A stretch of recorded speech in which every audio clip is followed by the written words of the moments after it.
শুভ সন্ধিয়া বন্ধু বান্ধৱীসকল, বিবি ডিজিটেলৰ অন্য এটা ভিডিঅ'লৈ আপোনালোক সকলোকে স্বাগতম জনাইছোঁ।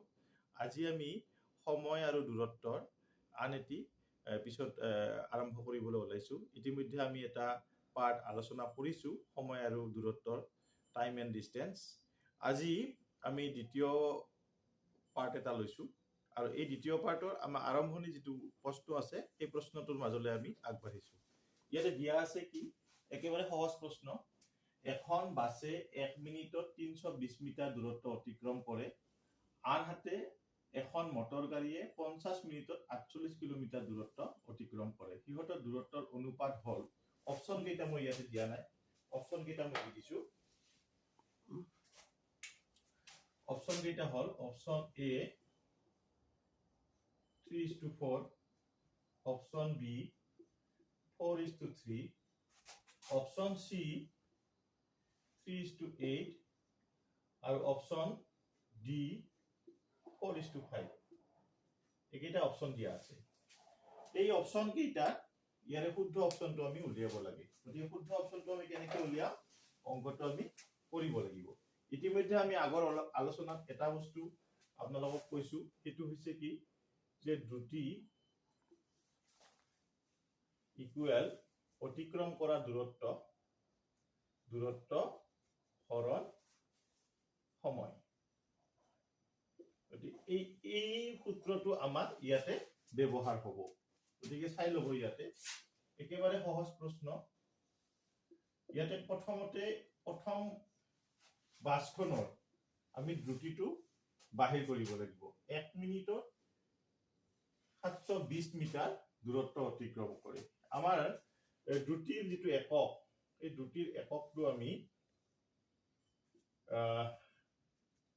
এছআই এককটো ল'ম, মিটাৰ পাৰ ছেকেণ্ড। এইটো এককত আমি এই অংকটো কৰিম। ইয়াতে চাব, বাছখনৰ দ্ৰুতি কি হ'ব। বাছখনৰ দ্ৰুতি একেবাৰে সহজ। দূৰত্ব কিমান আছে, 720 মিটাৰ,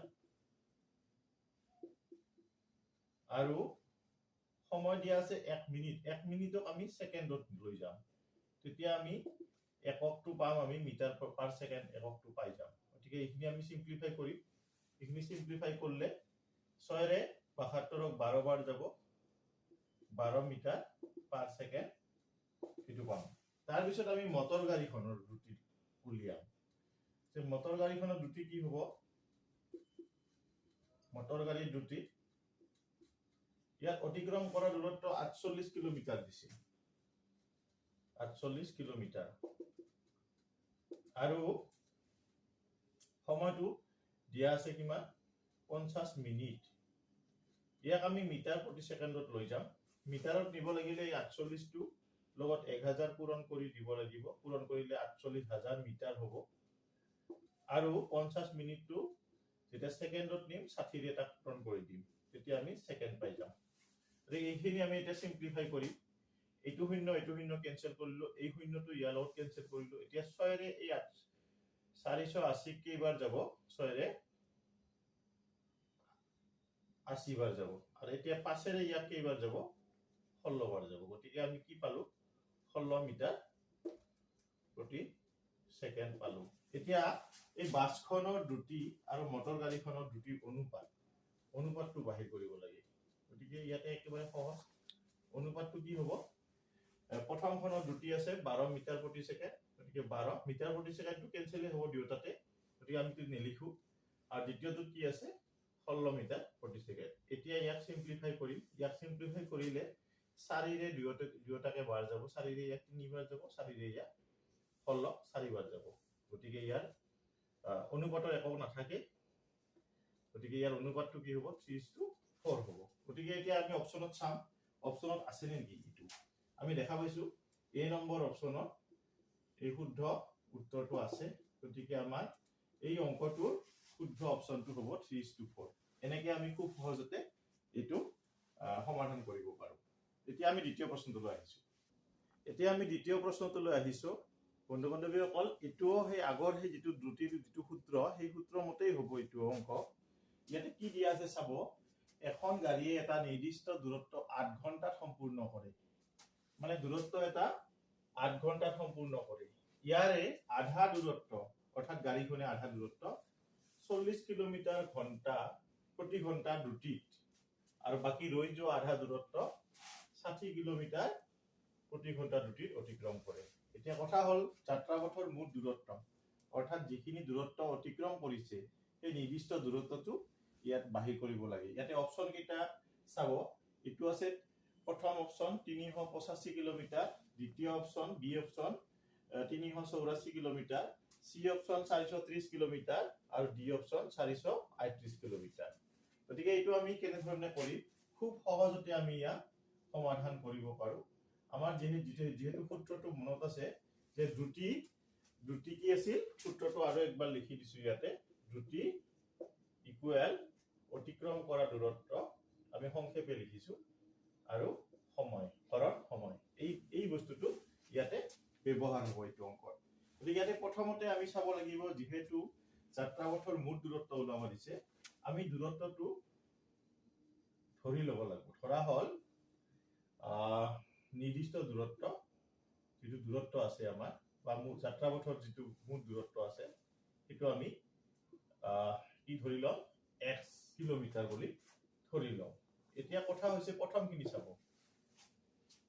এই আধা দূৰত্ব আধা হলি x/2 দূৰত্ব আধা দূৰত্ব অতিক্ৰম কৰে 40 কিলোমিটাৰ প্ৰতি ঘন্টাত তে ইয়াৰ পৰা আমি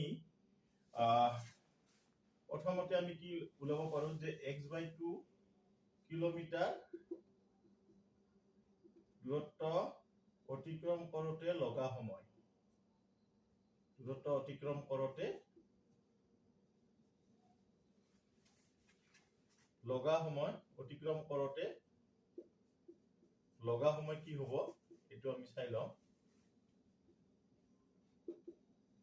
এটো সময়টো ইয়াৰ পৰা আমি যেতিয়া বাহিৰ কৰিম তে কি হ'ব দূৰত্ব হৰণ দ্ৰুতি হ'ব দূৰত্ব কি আছে দূৰত্বটো আমাৰ কি দিয়া আছে আমি x/2 হ'ব আৰু দ্ৰুতিটো কি আছিল আমাৰ দ্ৰুতি আছিল 40 কিলোমিটাৰ প্ৰতি ঘন্টা গতি 40 কিলোমিটাৰ পাৰ আৱাৰ ইটো আৰু ইয়াতে আছিল ইটো কি ইমান কিলোমিটাৰ গতিকে এইখিনি আমি সিম্পলিফাই কৰিলে কি হ'ব ইটো আমি উলাই লম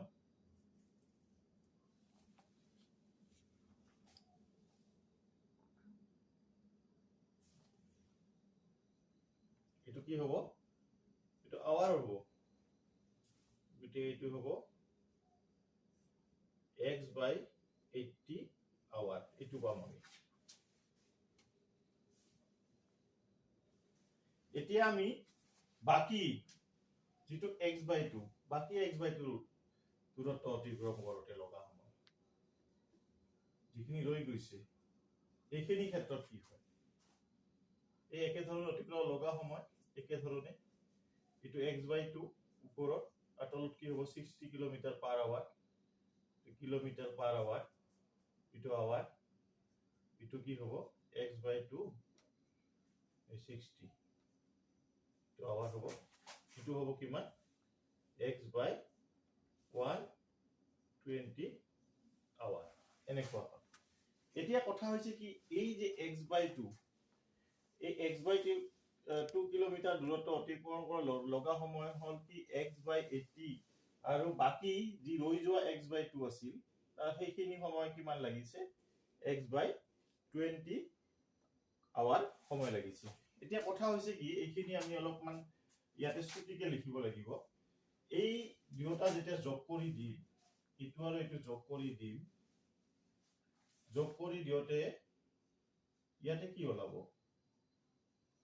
ইটো হ'ব 8 হ'ব ইটো গতে এইখিনি 8 কিয় হল যে আমাৰ মুঠ সময় লাগিছে কিমান 8 ঘন্টা ইটো 8 হ'ব এইখিনি আমি এটা সিম্পলিফাই করি এইখিনি সিম্পলিফাই করলে ইহতৰ এলসিএম কি হ'ব ইহতৰ এলসিএম হ'ব কিমান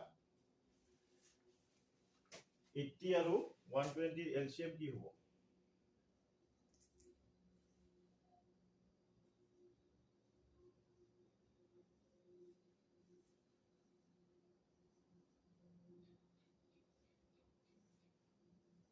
এনেকৈ ওলাই থাকিব।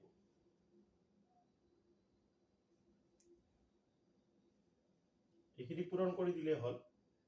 এইটো হ'ব 150 লগত আৰু 5 দি যাব, সৰু হ'ব। এইটো হ'ল ইয়াতে এতিয়া পূৰণ কৰিলে হ'ল 15 আৰু ইফালে 15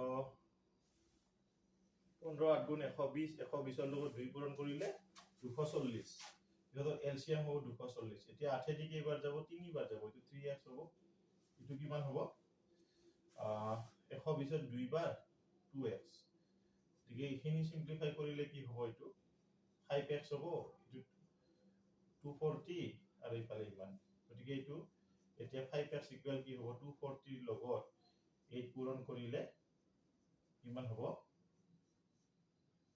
এইটো আমি এনেকেও ল'ব পাৰো, পূৰণ নকৰি এনেকেও লিখিব পাৰো। 5 দি কেইবাৰ যাব? ইয়াত 5 4 গুণ 20 আৰু ইফালে 40 হ'ল। 40 হলে 8 5 গুণ 40। এতিয়া এই দুটা পূৰণ কৰি দিলে যেটো উত্তৰ হয় সেইটোই হ'ব। 8 গুণ 64 4 আৰু থাকিল 6। 8 4 গুণ 32 32 6 38। 384 কিলোমিটাৰ এইটো হ'ব। গতিকে এইটো বেছি টান নহয় আসলতে। এইখিনি বস্তু যেতিয়া আমি উলাই ল'ব পাৰিম, উলাই লোৱাৰ পিছত এইখিনি সিম্পলিফাই কৰিলে আমাৰ উত্তৰটো ওলাই যাব। x কিমান পাম আমি? 384 কিলোমিটাৰ পাম। গতিকে আমাৰ ইয়াতে শুদ্ধ অপচন আছে না নাই? আমি দেখিছো বি নম্বৰ অপচন শুদ্ধ অপচনটো আছে। গতিকে এইটো 384 কিলোমিটাৰ হ'ব। গতিকে ইয়াতে অংকটো অলপমান দীঘল হৈছে। দীঘল আসলতে একো নহয়, এইখিনি লিখাৰ কাৰণে অলপ দীঘল যেন দেখা হৈছে। এইখিনি আমি কথাখিনি বুজাই দিয়াৰ কাৰণে এই বাক্যটো লিখিব লগা হৈছে। যেতিয়া আপোনালোকে অংকটো কৰিব ইমান দীঘলকে লিখিব দৰকাৰ নাই। গতিকে এনেকে আমি এই দ্ৰুতি সমান দূৰত্ব হৰণ সময় এই সূত্ৰটো প্ৰয়োগ কৰি আমি এনেকে খুব ধুনীয়াকে এই অংকটোৰ উত্তৰটো আমি বাহিৰ কৰিব পাৰো। গতিকে এনে ধৰণে আমি এই এনেহেন ধৰণৰ সমস্যাবিলাক খুব সহজে সলভ কৰিব পাৰো। এনে বন্ধু বান্ধৱীসকল, আজি আমি এই দুটা প্ৰশ্ন আলোচনা কৰিলো। কাৰণ সময় বেছি গ'লে আপোনালোকৰ চোৱাত অলপ অসুবিধা হ'ব। আমি পৰৱৰ্তী পৰ্যায়ত ইয়াৰ আৰু লাগে আমি কিছুমান প্ৰশ্নলৈ আপোনালোকৰ ওচৰত হাজিৰ হ'ম। গতিকে আজি ভিডিঅ'টো কেনেকুৱা পালে আপোনালোকে মোক জনাব।